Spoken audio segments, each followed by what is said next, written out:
I will be talking about, the global talent visa route or visa opportunity in the UK. I think I had someone asking the other time, what's the UK? And, like my brother has always said in all his sessions, there is nothing wrong about asking questions. What you know, you know. He said it again this evening. And what you don't know, you don't know. But the essence of, you being in gathering like this is so that what you don't know, you know, then next time, you can always prove, to be knowledgeable in what you have not known before. Yeah. Why is the UK visa route? Why is it important? Why is it useful? Why would anyone want to consider it? In 1 or 2 minutes from now, we'll get to see why. But as a means of just putting you through the overview of what we'll be discussing, I'm going to talk a little bit about, what is Global Talent Visa? How is it designed? What are the eligibility criteria? What are the paths or the trajectory you could follow? Because it has so many. What does it take to be endorsed as a global talent? And how is the visa application? And at the end, I'm going to give a recap of whatever I've said briefly. One of the things I also want to emphasize with the facilitation session of Mr. Day is the fact that, he comes back every time to give us a review of what he has done, in the past weeks, which are extremely excellent. It's a good reflection process. We deeply appreciate that. All right. As a means of introduction, the Global Talent Visa, kind of give you the opportunity to, you know, work, live, and contribute to the economy of whichever country. And in this instance, we're talking about the United Kingdom. So the Global Talent Visa helps you to be able to work, live, and contribute to the professional community or the network with which you find yourself in the United Kingdom. And that is also with an associated degree of freedom. You are not in any way limited, you are not in any way bounded, and you are not in any way prevented from doing whatever you want to do. I used to say this, dare to try. Amazing outcomes are in your attempts. You never know until you have tried. So dare it. Just make a try because not trying means that you are preventing amazing outcomes from being your reality. And I know nobody would really want to do that. One of the things that also kind of motivate me is this quote by Walt Disney that says the way to get started is to quit talking and begin doing. If you and I practice what Facilitator Funsho has been, dishing to us in the past weeks, we find out that, you will have done things that obviously before now you thought were impossible. The same thing with this global visa application. When her moderator was talking, she did say that, if you are considering international, you know, job possibilities or international work experience. So if that's your goal, if that's your aim, why talk about it? Why not just take an action and see what it could lead you to? So the Global Talent Visa is actually into two streams. There is a recognized leader stream, and there is also the emerging leader stream. The recognized leader stream is for those that are exceptionally talented, those that have already developed their career, with some level of years of experience, with some level of details. And also for those that are very strong, they're emerging. And in the next 5 years, we can see that, uh, they would have developed to what we call a recognized leader. So, if you look at the GRC, when our facilitator was talking, he talked about governance, reasons. And under governance is, one of the subsection was strategic management. And when you want to do anything, you have to put into place this strategic thinking. So, this is one of the things you can gain from what is dishing out. Apart from gaining the cybersecurity knowledge, you can also gain the concept of what he's saying and apply these concepts in your own field or in your own practice or in your own reality. So if you look at that strategic management from governance, you see that to be able to apply for this global talent visa, you need to be strategic. So if you are not a recognized leader, why not simply go for the emerging leader? Because an emerging leader will definitely soon become a recognized leader. All right. The Global Talent Visa is actually, open to professionals in academia and research, which is the one that I did. But it does not stop there. It extends to people in arts and culture. It also extends to people in digital technology. And the good thing about the Global Talent Visa is the fact that it does not tie you to any specific employer. You are able to, change employer at will.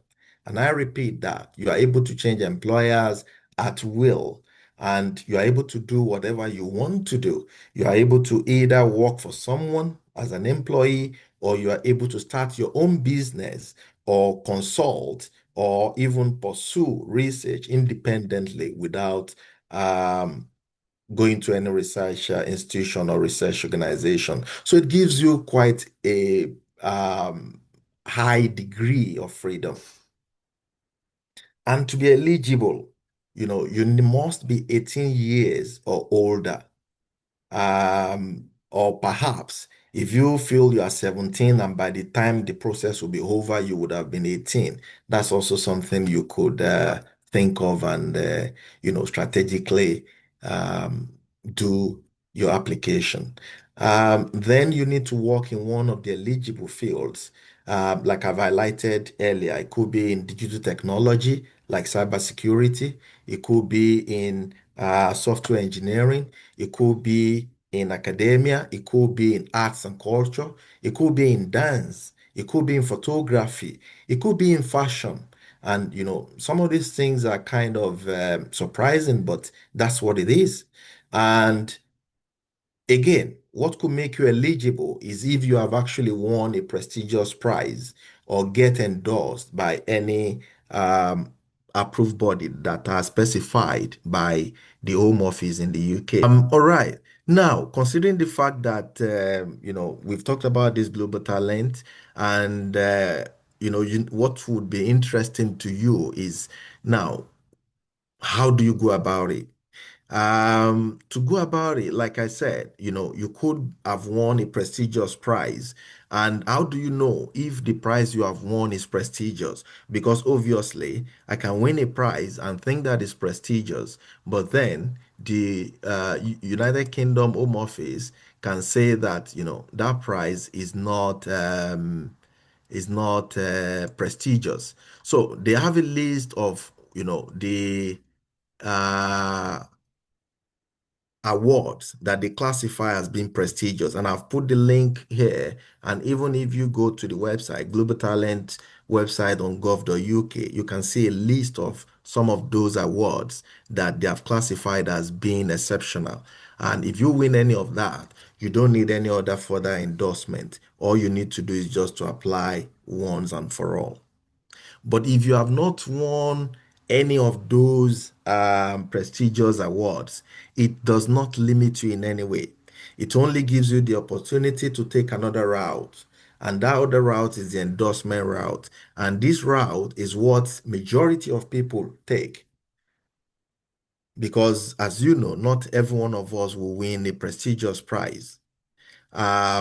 Well, it doesn't mean we wouldn't win a prestigious prize, but a prestigious prize that is kind of accepted by the Home Office. So, a lot of people have been going through the endorsement route, so nothing stops you from going the same route. And what that means is you need to first submit your application to an endorsing body.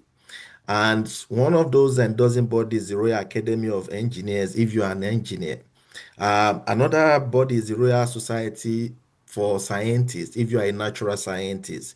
Another endorsing body is the Tech Nation, if you are into digital technology or technology specifically. For instance, what we are doing is cybersecurity. So, if you want endorsement, you will have to go through the Tech Nation. All right. For the endorsement application, what do you need to do? You need to submit your portfolio, your CV, and evidence of your impact. When I say portfolio, I mean, a trajectory of all your advancement, all your achievements, all your responsibilities, all the things that you have counted excellence. You need to be able to say a story around them and how you can use them to market yourself. You use that in addition to your CV and also provide some evidence of your impact, provide some evidence of your contribution in whatever way, either to your organization or to your local community, something that has been impactful, that has been able to transform either you or someone else. Then, if you are able to kind of package that and you send to the endorsing body, they look at their criteria, which is also on the same website I said earlier. That's the gov.uk website. If you look at those endorsing criteria, you can also work towards that to ensure that all the criteria that they are asking for, you are able to meet them.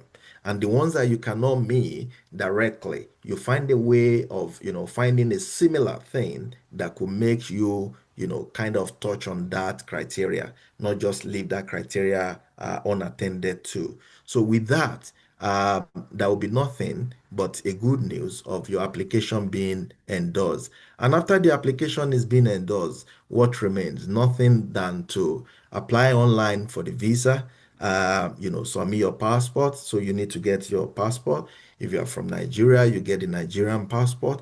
If you are from any other country, you bring your passport, submit it, and the letter of endorsement, which is called the endorsement confirmation. You put all this together and you submit online for the visa application. I'm not really sure if the price has increased, but even if it has increased, it will not have been drastically or tremendously above the price that I've quoted. So, for the visa fee, it used to be £192, and the endorsement fee, it used to be £524. So you can see that the endorsement, takes a lot of the money because, a lot of work needs to be done, a lot of document need to be reviewed before you can be counted as being endorsed or not. So that's the whole process. Whichever route you take, whether for the digital tech, which you are being endorsed by Tech Nation, or for the other streams, either research, art and culture, or business. So let's dig down now to the digital tech. If you want to apply for the digital tech and you want to use something like this cybersecurity training, these also have two streams, the technical perspective and also the business perspective. For the technical perspective, you'll be considering things like, DevOps, like our facilitator was saying this afternoon about security operations. You talk about cybersecurity operations, talk about designers, talk about engineers. And if it's for the business perspective, then you talk about product managers. When you build all these apps, how do you market them? How do you get them founded? How do you get people to use them? So it depends on where you feel that all the skills that you have been gathering all this while are heavy on. If you feel that they are heavy on the technical side, then go for the technical part. If you feel they are heavy on the business perspective, then go for the business application.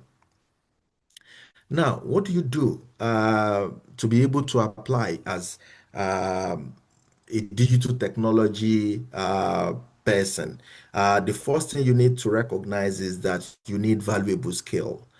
Which skill do you have? Do you have cybersecurity skill? If you don't have, at least our facilitator has been doing a wonderful job in the past weeks. So this is one of the ways you can build up that skill. And he said something quite useful. He said he can assure you that if you go through all these trainings together with him, at the end of the training, you can, be successful in any cybersecurity interview. But he's not promising that you can be efficient or you can be expert. You can be an expert to the level that you are required to be. But in terms of being able to, say the story, in terms of being able to speak the language, in terms of being able to know what you are supposed to do theoretically, you will definitely be able to do that. So, and when you have that theoretical knowledge, it's just a matter of you practicalizing, day by day, one after the other, from pen testing to ethical hacking. And before you know it, you're already where you need to be.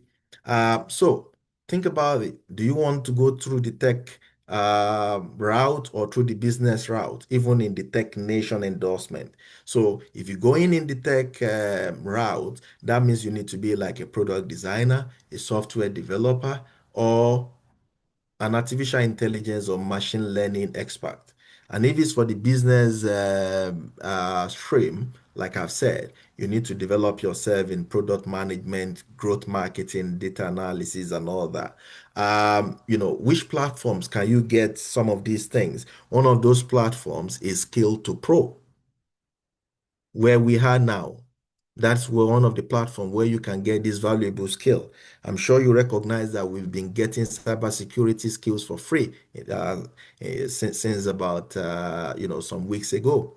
So some other platform like Coursera, Udemy, they are there, but they wouldn't do much more than what Skill to Pro would do. So I highly recommend you considering having one or two things or one or two programs to do with Skill to Pro. Yeah. And like our facilitator also said, the certificate is not what is important, but you need to be able to build real projects.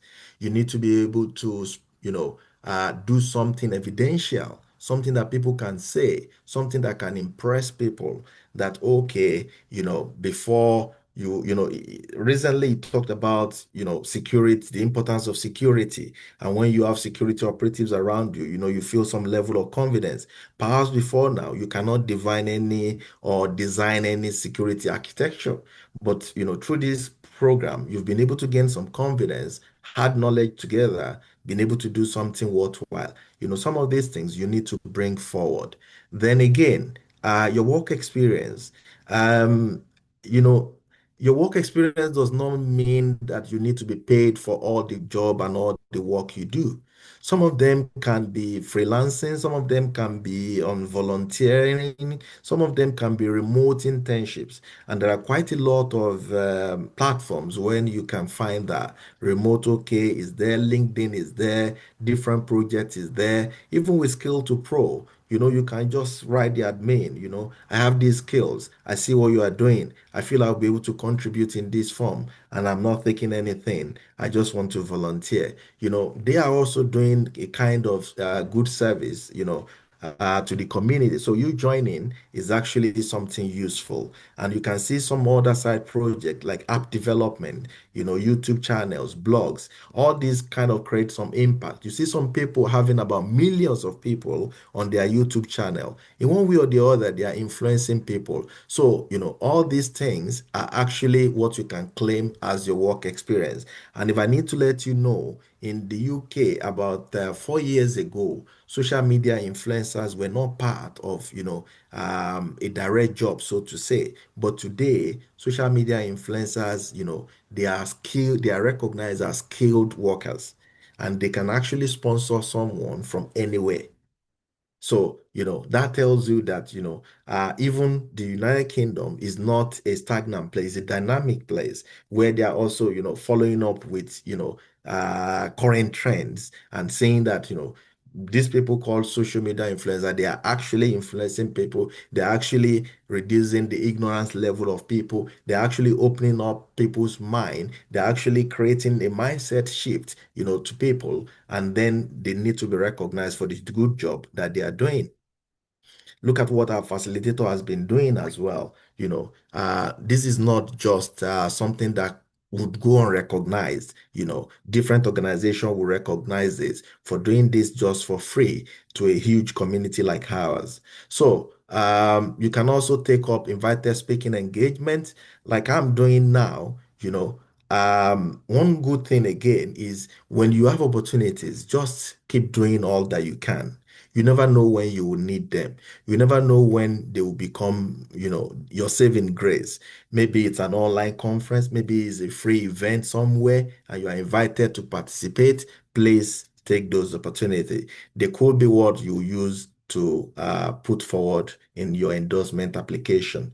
Then media recognition, maybe, a media, it could be from your from your religious organization, or from your community, or from your cohort or your friends, or it could be from any social grouping that you've been recognized to speak on something, or you've been recognized because of something you've done.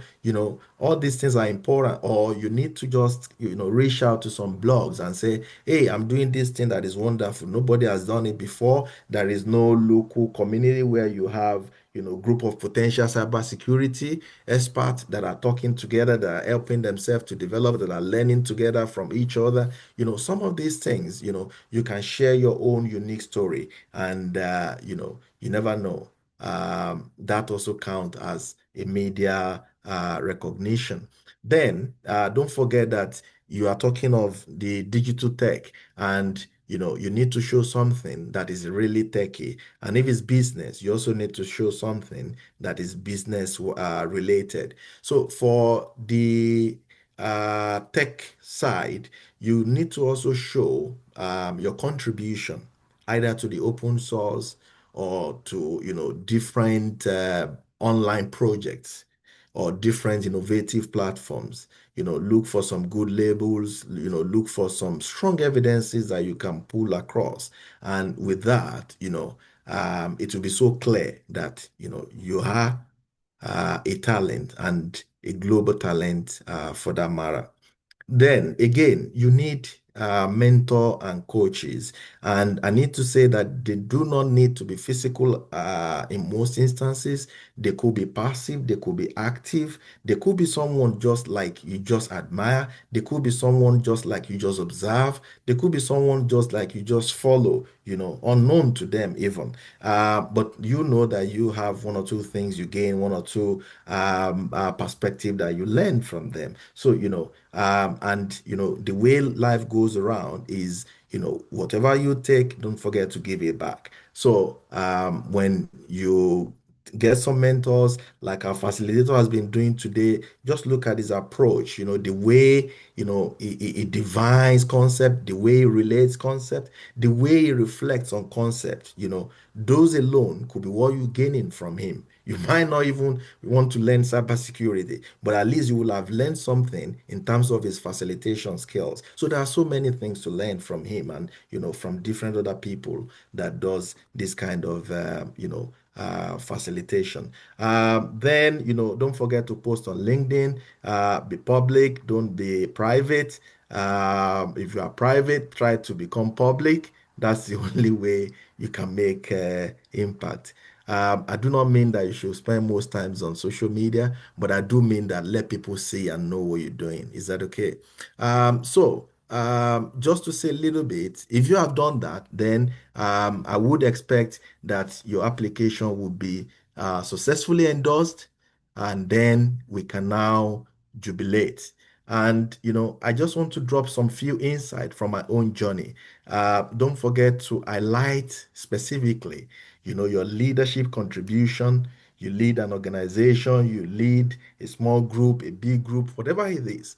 Do not forget to document that. You've done something innovative in terms of process, in terms of methodology, in terms of product, app development. Maybe I've developed an app for cooking. People who don't know how to cook can learn cooking through your app. Things like that. People who don't know how to drive can learn how to drive through your app. You know, things like that. Then be strategic with your references, because you will definitely need one or two people to reference all that you said about yourself, or who can validate your contribution or the work that you've been doing. So you don't want to use someone whose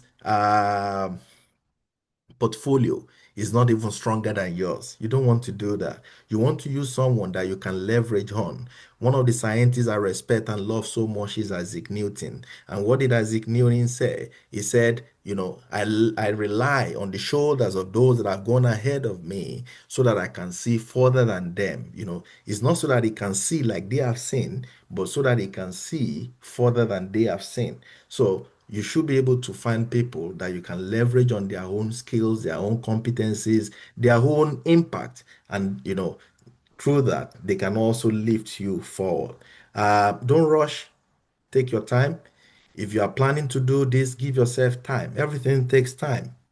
Give yourself time. The process might not be more than 3 months, but then you can give yourself 6 months. If you don't have all that that you need now, you still have time to develop the ones you don't have. The ones you have that are being passive, you can still bring them forward. You can still make them active. And I believe that if you do all that you and I would do after the application is just to jubilate and to play music and because you will definitely be given the opportunity to live and work in the UK at least for 5 years.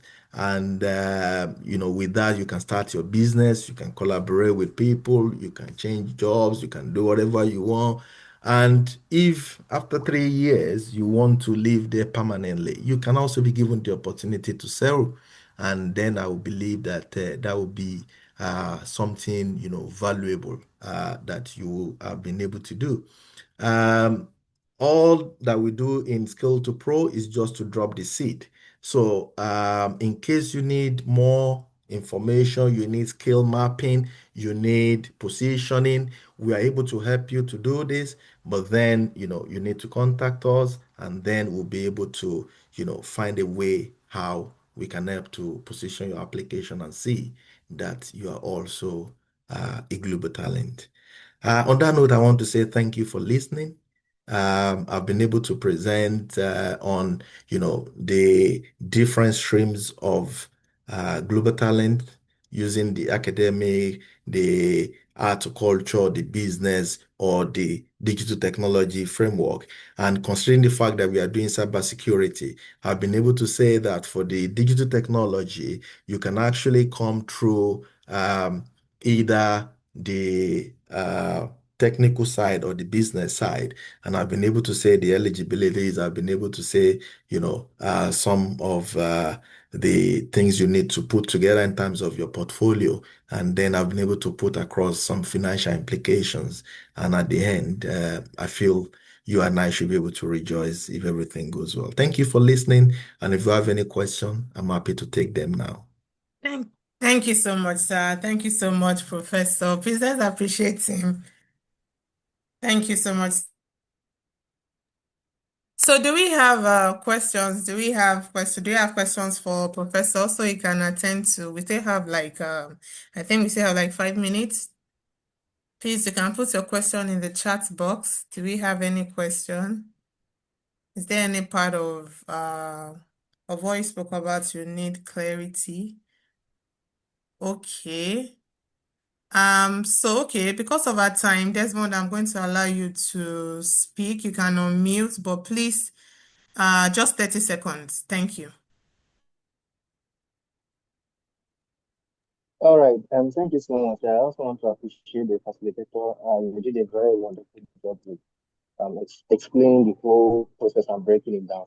So my question is, what about people who, for instance, are maybe students in the United Kingdom who are already there, like doing their masters, right? Then after their schooling, how would it work for them if they want to apply in the UK?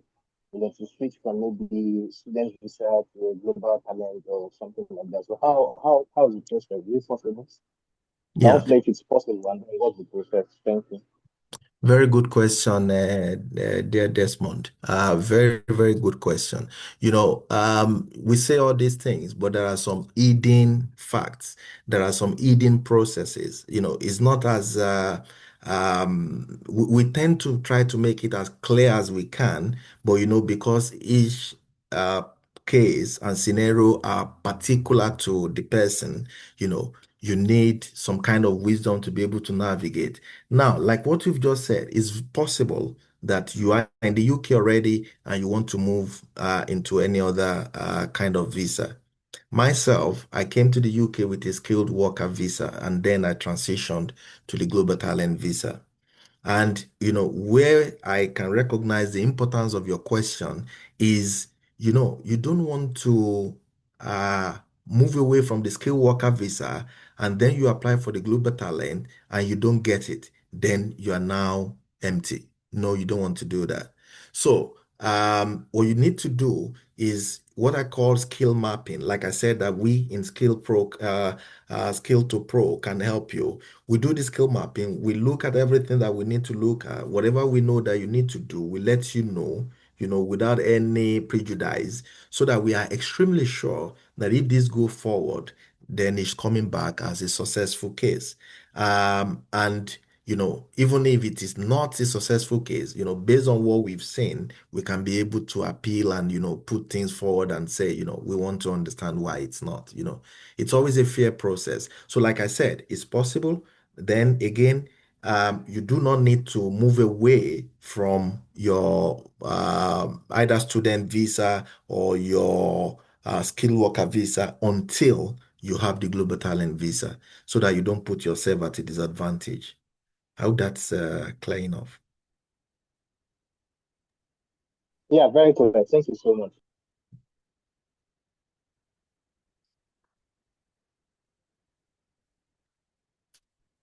Yeah.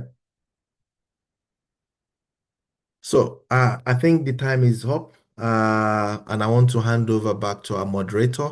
In case you have any further question or you want to go through this process, you need some tailored or specific or bespoke guidance, please do send an email to the admin and we'll be able to find time and help you through whatever that you want to do. Thank you so much for joining. Thank you so much, Professor. Thank you so much, sir. We appreciate you, and we thank you for the information you've shared with us today. Please let us appreciate him once again. If you have any further questions for him, you can reach out to us via sending us direct WhatsApp message or sending us an email. So we'll get it sorted out.